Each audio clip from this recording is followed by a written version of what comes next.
Don't you hate it when you cut a piece of wood and find half a larva? I guess it's better than biting into an apple and finding half a worm.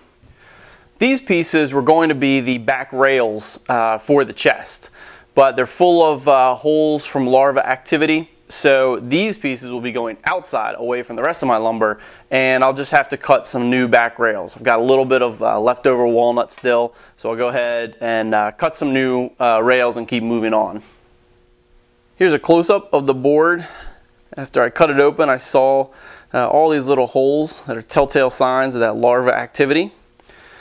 So I'll not be using these boards in this project.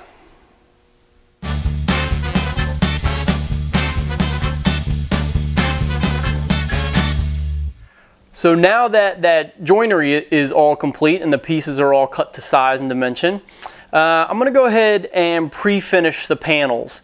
Of course, they float in the frames and they're going to expand and contract a little bit. So I want to put the finish on those first, so when they expand and contract, it doesn't expose unfinished edges. So I'm going to take all the panels out. I'm going to go ahead and hand plane those, smooth them up, and then apply a coat of oil and let that dry for a couple days before putting on shellac. Now that all the frame and panels are cut to size, there's still a lot of stuff left. The front, I'm going to get back to the front. The K needs to be inset into the rails and stiles. They need to be cut out so that the K can sit flat on those. And then I need to define the corner edges. You can see here, this is the front K, the little serif there at the top and bottom. I've got to go ahead and finish that curve, and then also I've got these top pieces I got to put on and put the curve on there. And then there's other details I'm going to be adding to this from other little carvings like I showed before, and also some pegs that are going to be around this. So I'll get into creating those details, and then I'll go ahead and share all the details that are going into this toy chest.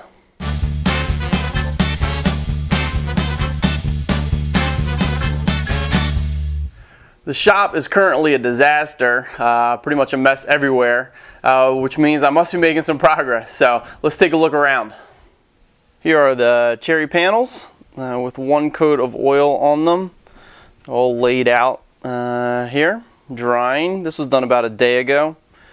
You can see there's actually a couple different cherry boards. These are the side panels, and then here's the top 3 panels. And then here's the back and the front. Taped off the K because part of that's going to get glue on it. So tape that off to get glue on it. Coming around here, let's see, we've got lights, raking light for doing the oil. And here's some boards sitting here. These are some other parts for the chest. And then here's my assembly table. It's got more parts on it.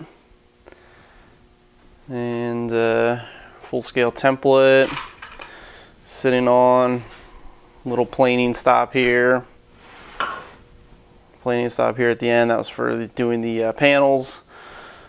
Here on the floor, all the shavings from doing the panels. Lots of shavings. Probably clean that up. Some tools here on the bench. My beautiful hand plane there in the box. That was done for smoothing. Let's see, domino sitting here on the floor. And big, huge, dusty mess. More extra parts. And my table saw with tons of extra parts sitting on top. That's what I use the table saw wing. All these parts sitting there. Cut-offs. And out the outfeed. Since I don't have an outfeed table, guess where everything ends up? Right there on the floor. And then actually here's some more parts on my bandsaw that I've saved. These are cut-offs from the curly walnut that I need to use a few pieces of, so saving those. And that's it. So definitely pretty messy at this point. I'll do a quick cleanup and then continue on.